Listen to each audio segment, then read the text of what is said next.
Oke, selamat pagi. Selamat pagi untuk kita semua. Terima kasih untuk fansnya Mama Bram, Moms Bram ya. Kalau YouTube saya yang pertama sekali itu saya kasih nama Moms Bram. Karena itu saya masih belajar ya cara membuat konten, cara mengupload video. Sampai sekarang saya juga belum tahu edit ya, tapi saya lebih senang isi-isi daripada YouTube-nya tanpa harus edit atau menambah-nambah warna, tapi memang penting untuk kita edit. Nah, sekarang saya ada waktu sedikit sebelum saya akan berangkat ke sekolah. Saya akan berkhutbah dulu. Jadi jam saya masih sebentar. Ya, saya khutbah dulu. Dan saya akan upload ke video ke YouTube saya Persekutuan Doa Elim. Sedangkan teman-teman bisa mendengarkan firman Tuhan. Nah, saya tidak tahu akan apa yang akan Tuhan bicarakan pada pagi hari ini karena kita tidak tahu ya. Tapi kita akan berdoa dan membaca dulu Alkitab kita sekarang. Ya Tuhan, kami berdoa pada pagi hari ini kami ingin membaca dan merenungkan firman-Mu Tuhan. Nyatakan satu ayat atau dua ayat daripada firman-Mu agar kami belajar bersama pemirsa pada pagi hari ini. Sebelum kami angkat tugas dan tanggung jawab kami, mari Tuhan Yesus siapkan firman bagi kami di pagi yang indah sekali ini Bapa. Baik, Maliaki pasal 1 ayat 2 sampai 4. Terima kasih Tuhan Yesus. Haleluya. Amin. Nah, berbicara tentang Maliaki. Kita akan lihat Alkitabnya.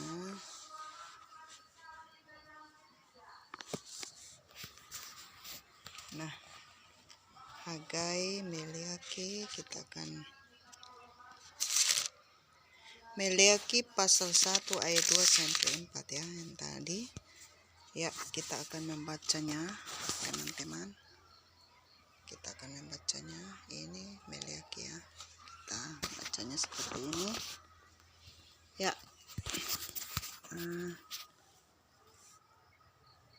Ucapan ilahi.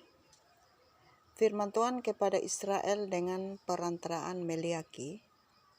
Terus kita maju sedikit, teman-teman, ada alinea baru. Kemudian di situ dia tulis Tuhan mengasihi Israel. Ayat yang kedua, aku mengasihi kamu, firman Tuhan.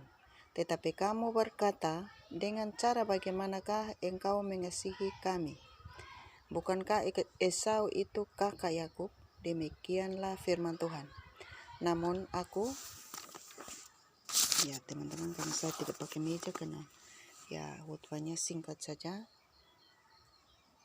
Namun aku mengasihi Yakub, tetapi membenci Esau, sebab itu aku membuat pegunungannya menjadi sunyi sepi dan tanah pusakanya kujadikan padang gurun. Apabila Edom berkata, kami telah hancur, tetapi kami akan membangun kembali reruntuhan itu, maka beginilah firman Tuhan semesta alam. Mereka boleh membangun, tetapi aku akan merobohkannya, dan orang akan menyebutnya daerah kefasikan dan bangsa yang kepadanya Tuhan murka sampai selama-lamanya. Ya, kita taat betul kepada firman Allah pada pagi hari ini yang terambil di dalam Maliaki ya. Maliaki pasal 1 ayat 2 sampai 4. Tetapi tadi saya sudah terlanjur baca ayat yang pertama, yaitu ucapan ilahi firman Tuhan kepada Israel dengan perantaraan Maliaki. Tetapi yang disiapkan oleh Tuhan bagi kita, saya dan pemirsa dimanapun, yaitu ayat 2 sampai dengan 4 dengan perikop Tuhan mengasihi Israel. Ya, pasti teman-teman bertanya apa itu Israel dan siapa itu Israel. Israel adalah tempat ya. Israel itu adalah tempat, tetapi Israel itu adalah beri kiasan bahwa Israel itu adalah kita-kita orang-orang yang percaya dan melakukan kebenaran firman Allah, bahkan mengasihi Tuhan. Nah, di sini Tuhan bilang begini, Tuhan mengasihi Israel. Berarti Tuhan mengasihi saudara dan saya pada pagi hari ini. Ya, kita melihat, aku mengasihi kamu, kata firman Tuhan. Tetapi kamu berkata, dengan cara bagaimanakah engkau mengasihi kami?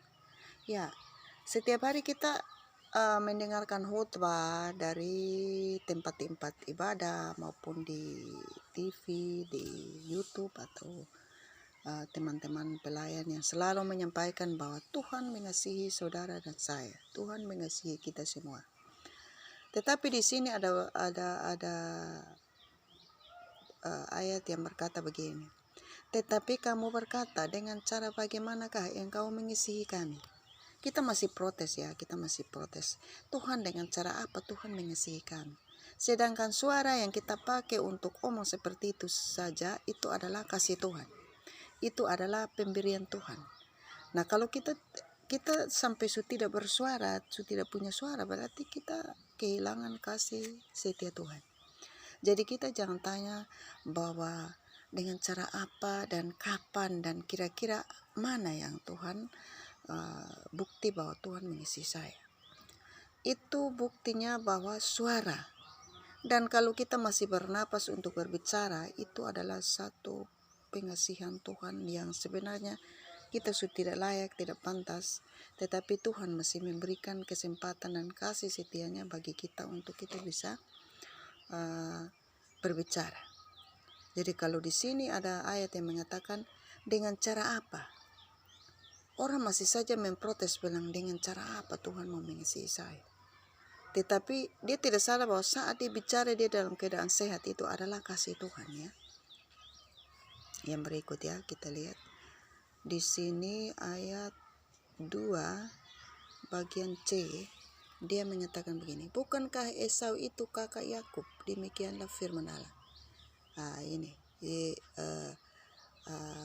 Ada pernyataan bahwa bukankah Esau itu kakak dari Yakub? Ya, Esau memang kakak dari Yakub ya. Dan kita melihat di sini yang berikut adalah, namun aku mengasihi Yakub. Demikianlah firman Allah. Namun aku mengasihi Yakub.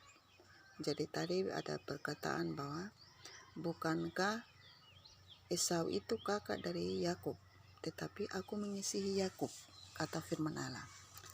Ya, jadi kasih setia Tuhan kepada kita itu beda-beda. Kalau di sini Esau dan Yakub itu kakak adik, dan ternyata di sini pernyataannya bahwa namun aku mengasihi Yakub, bukan berarti Esau tidak dikasihani, tetapi mungkin kasih itu ada sedikit perbedaan. Nah, kalau misalkan kita artikan dalam kehidupan kita sehari-hari ya teman-teman, kalau kita artikan, nah saya arahkan kameranya ke belakang sini, saya khotbahnya di pintu belakang untuk menghindari keributan yang ada di depan sana. Dan sambil kita mendengarkan firman Tuhan, kita lihat dulu pemandangan yang sejuk di belakang biar kita segar. Yang hijau-hijau di bagian belakang sini meskipun hutan, tetapi ini adalah satu hiburan ya, nah karena kita tidak boleh potong pohon yang membuat kita bisa sejuk. Kalau kita potong pohon sampai habis pohon berarti kita kepanasan. Nah, ini intermezzo saja, ini boleh bilang iklan saja ya, supaya teman-teman bisa pahami firman Allah. Nah, mungkin kita melihat bahwa kadang-kadang kasih Tuhan kepada kita, mungkin kepada kita setiap teman pelayan, ada yang bisa khotbahnya panas-panas, ada yang khotbahnya biasa, ada kasih karunia yang beda-beda, ada yang penglihatan, ada yang hanya doa kasih orang sembuh, ada yang dia hadir saja sudah sembuh, ada yang dia harus pengharikan seperti yang saya sering lakukan.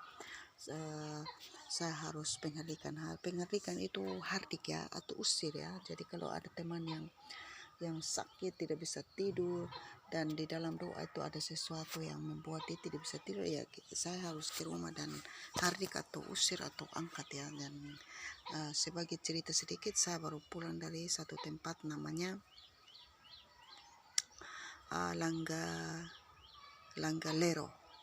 Langgalero itu tempatnya di sebelah sana ya, di sebelah sana agak jauh lagi, tapi di sebelah hutan sini ada rumah ya, rumah tapi jalannya harus lewat jalan raya baru putar.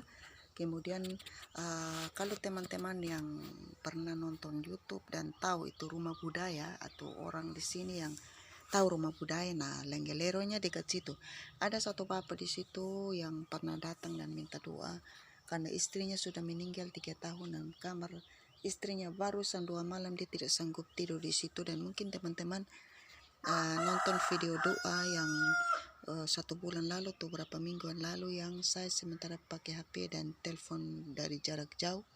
Sementara itu ada satu bapak itu yang datang minta doa karena tiba-tiba dia tidak sadar, dia bakar rumah adatnya sendiri, rumah panggung yang rumah adat yang panggung sendiri tengah malam jam 1, dan besok dia baru sadar bahwa orang-orang ramai, ternyata rumahnya sudah amblas yang penuh jagung dengan yang penuh jagung dengan padi. Nah, baru-baru dia datang lagi karena tiba-tiba jam-jam begini ya, jam-jam 7, jam 6 pagi, ternyata kasurnya terbakar dan bantalnya terbakar, dan baru saya pergi tempat tidur separuhnya sudah terbakar setengah, tapi bukan dia yang bakar lagi, tiba-tiba terbakar sendiri dan itu tidak tahu siapa yang bakar. Dan ceritanya bahwa ada kamar yang waktu itu saya pergi kemarin, ada kamar istrinya yang di sebelah dekat TV itu, mungkin ada video nanti teman-teman nonton. Mereka belum kirim ke saya. Ya mama. Oh, saya ada hotpot di belakang sini, Mam. Ya, jadi di sana ada satu kamar yang begitu sepi dan menyeramkan, dan ternyata itu kamar istrinya. Dan kita kembali ke penghardikan tadi, kasih karunia yang diberikan kepada kita sebagai hamba-hamba Allah.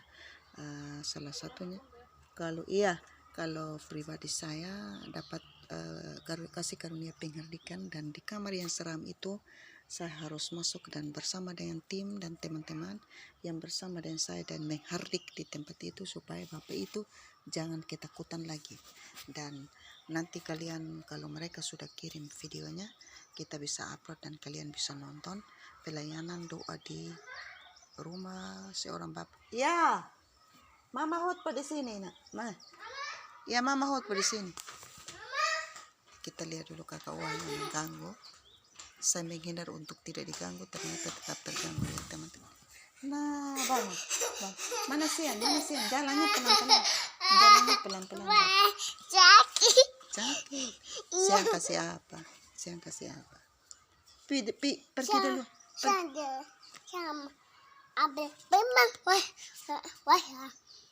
Ada siang di sana. Oh, kakak pi duluan, sudah mak mau datang ya. Pi tunggu di sini ya. Ya. Jangan rapi itu, kakak belum punya alat ini motor nanti pecah di tangan bahaya. Ya, tidak boleh ya. Main. Itu kaca itu nanti pecah, jadi ya seperti itu ya. Saya amankan diri, main apa sih? Main apa? Mama takut ini alat-alat bengkel ini, mak takut ya. Untuk kena tangan itu yang jurusan otomotif itu, yang bengkel itu punya alat-alat. Ya, mudah-mudahan dia jadi seorang bengkel ya. Jadi ya ini ceritanya agak mundur ya, agak keluar dari perikop, tapi ini memang adalah tanggung jawab saya sebagai pengkhotbah, sebagai pelayan, juga sebagai seorang mama yang tiba-tiba saya menghindar ke sini tapi tetap dicari. Nah, kakak awas, kakak bisa jatuh. Kakak duluan sudah di sean ya. Mama sudah datang ya, datang kunci pintu ya. Ya, mudah-mudahan dia bisa menghindar dulu. Jadi setelah pelayanan di sana ya teman-teman, setelah pengerikan, dan ternyata saya lihat kasur itu sudah terbakar dan mereka sudah angkut, malah saya masih minta untuk mereka ini sapu bersih itu lantai yang sisa kepoknya masih berterbangan di tempat yang terbakar, dan itu sampai sekarang tidak tahu siapa yang bakar. Hanya dalam doa yang saya lihat adalah itu adalah kuasa-kuasa yang menyeramkan tadi bisa saja terbakar dan bisa saja terjadi terbakar yang lebih berbahaya. Makanya saya ambil sikap untuk langsung pergi dan pengherdikan. Dengan pengherdikan yang kata lainnya adalah usir atau ya keluarkan dari tempat itu supaya tempat itu jangan tiba-tiba terbakar lagi. Nah, itu adalah kasih karunia kepada kita yang berbeda-beda. Kalau saya bisa penglihatan, bisa penghardikan, bisa pindah kuasa-kuasa menyeramkan. Nah, teman-teman yang nonton, bila kalian merasa seram atau merasa rumah tidak nyaman, harus keluar dan tinggalkan rumah, ayo mari hubungi kita dan kita bantu ya. Kita hanya bantu saja. Jika teman-teman dikirakan oleh Tuhan, jangan tahan, itu adalah roh Tuhan. Tapi jika teman-teman bisa keluarkan dengan caramu sendiri, silahkan ya. Tapi jangan keluar dan tinggalkan rumah. Kalau memang keluar dan tinggalkan rumah karena ketakutan atau kamar atau tinggalkan siapa oleh karena ketakutan, coba datang kita di persekutuan doa ini, mungkin siapa tahu Tuhan kasih jalan keluarnya. Ya oke, kita kembali ke berikut. Jadi kasih karunia kita bisa beda-beda, kasih Tuhan kepada kita bisa beda-beda. Seperti Esau dan Yakub ini beda-beda. Tapi kita tidak boleh saling cemburu. Ya, saling cemburu, mungkin dia sudah punya kendaraan, kita belum. Ya, perlahan-lahan, pasti kita punya juga. Jangan kita merasa, dia lebih dikasihi, mungkin dia ibadahnya bagus. Sebenarnya tidak seperti itu. Kalau pertanyaan di atas, bukankah Esau itu kakak Yakub? Mungkin ini maksudnya adalah kenapa Yakub lebih dikasihi daripada Esau, mungkin maksudnya begitu ya. Tapi sebenarnya kasih Tuhan itu tidak tergantung kepada siapa yang kakak, siapa yang adik. Kalau siapa yang taat firman Tuhan dan melakukan firman Tuhan dengan benar dan dengan setia, nah lakukan firman Tuhan ini sakit loh. Jangan bilang, hai kok saya bisa lakukan saja, kok susah apa. Tapi kita harus rela menyangkal diri ya teman-teman. Rela menyangkal diri. Orang lain mungkin sampai ini tinggal sepotong dicungkil, tapi kita karena takut Tuhan, kita rela untuk biasa-biasa saja. Nah, itu satu kerelaan, membutuhkan satu kerelaan, satu kesiapan hati ya. Kesiapan hati. Nah, mungkin teman-teman mungkin teman-teman merasa bahwa kok dia bisa pakai rok mini, dia bisa pakai juken. Kita sebagai pelayan ya, kita merasa bahwa kita jangan mengeluarkan bagian tubuh kita mendatangkan membangkitkan gairah dari lawan jenis ya. Kita harus berpakaian yang sopan. Nah, mungkin kita merasa bahwa kenapa dia lebih taat, saya tidak, dan kenapa kenapa berkatnya beda dengan saya. Jadi kita harus tahu bahwa kasih Tuhan itu kepada kita sama. Kalau dia sampai beda di antara kita oleh karena kita mungkin bedanya karena kita kurang setia atau kita kurang melakukan firman Allah. Nah, oleh karena itu mudah-mudahan dengan si Joko, anjing kesayangan kita, menggonggong, jangan sampai ada yang mengganggu lagi. Tapi tidak, mudah-mudahan tidak lagi ya. Tadi ada yang pamit di belakang karena permisi teman-teman, karena mama permisi saya kincing dulu ya, silakan. Jadi itu ya teman-teman. Jadi kita jangan baku cemburu, mendingan kita melakukan firman Allah. Kalau firman Allah menyuruh kita harus melakukan sesuatu, kita harus lakukan tanpa kita melihat bahwa kenapa dia pun beda, kenapa saya pun beda ya. Tapi kita harus melakukannya dengan seksama. Nah, kita kembali kepada firman Allah. Sebab itu aku membuat pegunungannya menjadi sunyi sepi dan tanah pusakanya kujadikan padang gurun. Ya, ku di sini huruf besar ya, berarti Tuhan. Sebab itu aku membuat pegunungannya menjadi sepi dan tanah pusakanya kujadikan padang gurun. Kita tahu bahwa padang gurun ini, sini nak, sini pilih kasma ini dulu. Nah, kita tahu bahwa pegunungan itu tidak ada tanamannya, gunung yang tinggi, tandus tidak ada. Nah, kalau sampai kita tidak melakukan firman Allah, maka kita akan menjadi seperti tandus. Kita kekeringan akan berkata Allah. ya. Pilih ini Bapak. Ros aqua tuh. Nah, supaya isi apa ya? Isi mainan ya. Bawa di sana sudah. Jadi kita harus cari jalan supaya si Wahyu diam dan kita bisa khotbah. Dan Tuhan di sini dia mengatakan begini. Sebab itu aku membuat pegunungannya menjadi sepi. Kita hidup di gunung lain, sepi lagi, sepi job, sepi jodoh, sepi jualan, sepi berkat Allah, ya macam-macam. Tapi Tuhan akan mengirimkan berkatnya dari timur, barat, utara, selatan kepada kita jika kita melakukan firman Allah, sehingga tidak menjadi padang gurun. Nah, padang gurun itu adalah pasir yang tidak bisa ditanam. Atau teman-teman di laut sana, di padang gurun itu tidak ada tanaman toh teman-teman. Nah, Tuhan akan menjadikan kita seperti padang pasir ya, yang tandus, padang apa sih? Padang gurun. Kujadikan padang gurun. Nah, Tuhan marah betul jika kita tidak melakukan firman Allah. Maka disitulah yang dapat membedakan berkat orang lain dengan berkat kita. Oleh karena kita dijadikan seperti padang gurun, pasir di tepi laut yang memang banyak air tapi tidak bisa ditanami. Selain asin, juga pasir tidak mungkin tanam bisa tumbuh ya. Tapi kalau saya coba tanam di depan rumah di atas pasir bisa tumbuh. Hanya masalahnya asin tadi, air laut yang asin tidak bisa tumbuh. Nah, jika kita tidak melakukan firman Allah, kita akan terasing dan kita tidak bisa ditanami kesuburan tanah dan kita tidak bisa diberkati oleh Tuhan. Juga pegunungan, kita di atas gunung yang sepi, sudah tidak ada job ini, job itu, kita kesepian dan lain sebagainya. Nah, saya bicara juga, saya kena juga. Saya kena semua ini, bukan teman-teman saya. Adi, sini, jangan nanti digigit. Nanti dia gigit ya. Nah, jadi seperti itu ya, teman-teman. Apabila Edom berkata, kami telah hancur, tetapi kami akan membangun kembali reruntuhan itu. Maka beginilah firman Tuhan semesta alam. Mereka boleh membangun, tetapi aku akan merobohkannya. Dan orang menyebutnya daerah kefasikan. Dan bangsa yang kepadanya, bangsa yang tidak datang untuk merayakan hari raya pondok daun. Sabar, ini buru-buru susah lah ya. Dan kepadanya Tuhan murka sampai selama-lamanya. Jadi kita mencoba untuk bangkit. Kita tidak melakukan firman Allah. Kita mencoba untuk bangkit, untuk membangun. Tapi Tuhan di sini dia bilang begini, saya akan merobohkan, aku akan merobohkannya. Silahkan membangunnya, tetapi aku akan merobohkannya. Kakak turun, kakak bawa ini. Kakak dos. Kakak mana dos tadi? Nah, putar lewat sana, bawa lewat sana ya. Kita ke sana ya. Kita mau ke sekolah ya. Nah, oleh karena itu, kalau kita tidak melakukan firman Allah, kita paksa untuk membangun di atas larangan Tuhan, maka Tuhan bilang silahkan membangun. Jadi aduh, ke sana, ke dapur supaya jalan sudah. Jangan di situ Joko gigit nanti.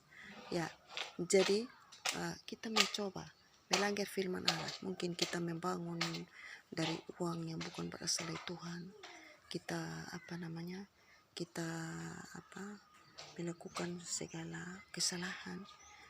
Di sini yang saya sedang doakan adalah satu bapak yang kesetinggal istri anaknya yang sah dan tidak pernah kasih nafkah lagi, tidak pernah kasih uang lagi, tapi pergi dan kawin lagi, dan sekarang sudah punya anak lagi dan mencoba bikin rumah dan akan rencana untuk pilkada nanti mencalonkan diri, bahkan ingin untuk sukses dan kaya. Tapi kalau seperti ini, kita mencari istri lagi dan kita membangun ingin untuk sukses dan kaya dengan 02 dengan perempuan yang tidak dinikahi, ini perkara besar. Tuhan bilang aku akan merobohkannya. Setelah kakak. Setelah kita sudah sukses membangun rumah tembok yang besar, toko yang besar, punya anak dengan istri kedua yang cantik-cantik besar-besar, dan kita punya usaha yang besar, kita sudah lolos di caleg atau apa. Setelah itu sudah buat bagus-bagus, baru Tuhan bilang begini, aku akan merobohkannya. Saudara teman-teman, karena apa perkawinan itu sudah salah dari kebenaran firman Allah. Tapi dia mencoba untuk sukses dan membangun, untuk kaya dengan segala perbuatan yang tidak berkenan. Maka Tuhan biarkan dulu. Tuhan itu adalah orang yang paling panjang sabar. Dibiarkan dulu sampai kita benar-benar di puncak, kita sudah benar-benar sukses menurut kacamata kita. Disitulah dia bilang, aku sanggup merobohkan. Jadi teman-teman, kalau kita membangun sesuatu, membangun rumah, ayo kita berdoa. Ayo kita mau menikah, kita berdoa. Kita mau cari pasangan, kita berdoa. Biar dia punya muka tidak jelas, tapi jika itu adalah orang yang kita nikahi, kita mencoba membangun. Kita mencoba untuk membangun biar tidak bagus, sederhana. Tapi Tuhan akan memupuk itu, Tuhan akan menambahkan itu. Hari demi hari dia akan menjadi besar. Daripada kita kawin dengan perempuan atau laki-laki yang di luar pernikahan, kita sudah sampai puncak untuk sukses. Di situ Tuhan merobohkannya dan kita menyesal tidak habis-habis.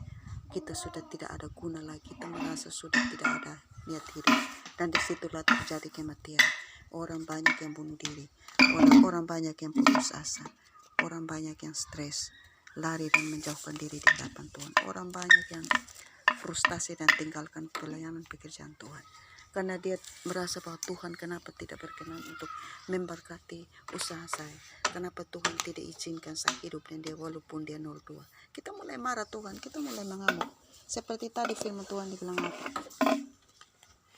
Bukankah Esau itu kakak? Dan ada yang bertanya begini, dengan cara apakah engkau mengasihi kami? Kita bilang, Tuhan, engkau tidak kelihatan. Engkau tolong kami dengan cara apa? Apakah engkau hebat? Kita merasa seperti itu. Dan kita tidak mau ikut kebenaran. Kalau ikut kebenaran firman Tuhan ini teman-teman, jalan kita sempit. Kita mau buat begini dilarang, kita mau buat begini dilarang. Jadi kita hanya bisa mencoba hidup menurut kebenaran firman Allah. Akhirnya kita mencoba untuk menjalani kebenaran firman Allah. Jalan kita sempit dan tidak semua orang sanggup untuk menjalankan kehidupannya berdasarkan firman Allah. Kita mau selingkuh salah, kita mau korupsi salah, kita mau hidup foya-foya salah. Jadi kalau hidup hanya jaga kebenaran firman Allah itu sangat menyakitkan. Kita harus hidup dengan uang pas-pasan. Kita harus hidup dengan istri yang kita sudah terlanjur nikahi walaupun dia sudah jelek, dia sudah melar badannya, dia sudah tidak normal lagi. Di tengah jalan dia sakit. Tuhan bilang harus tetap jalani. Dalam sehat, sakit, dalam senang, susah, sedih, dinikahi. Tapi kalau kita hidup di luar Tuhan, kau sudah tua begini, sabuang kau saame yang muda. Kan begitu. Jadi jalan ikut Tuhan itu jalan yang sempit. Tapi mari saudara-saudara, kita ikut kebenaran firman Allah. Sehingga jangan sampai suatu hari Tuhan dapat merobohkan segala usaha kita yang di luar kebenaran firman Allah. Nah teman-teman, minta maaf ini sangat gaduh karena kakak Wahyu sekarang begini dia main segala sesuatu buat ribut. Tapi bersyukur bahwa saya bisa masuk kelas, saya bisa khotbah, saya bisa menjalankan semua dengan segala keterbatasan. Dengan segala keterbatasan saya jalankan tugas tanggung jawab di sekolah, tugas tanggung jawab di rumah, tugas sebagai mama. Saya jalankan dengan tidak sempurna. Tetapi kesempurnaan hanya di dalam tangan Tuhan. Jadi pesan saya dalam firman ini, saudara-saudara, jangan tes Tuhan Allah. Kalau Tuhan bilang, aku akan mengasihi engkau, Mama Bram, aku akan mengasihi persekutuan doa. Kita langsung bilang, dengan cara apa Tuhan mau kasihi kita? Sebentar kamu ambil. Lalu Tuhan bilang, aku akan membedakan kasihku kepada kamu. Yang adik lebih diberkati. Tapi itu bukan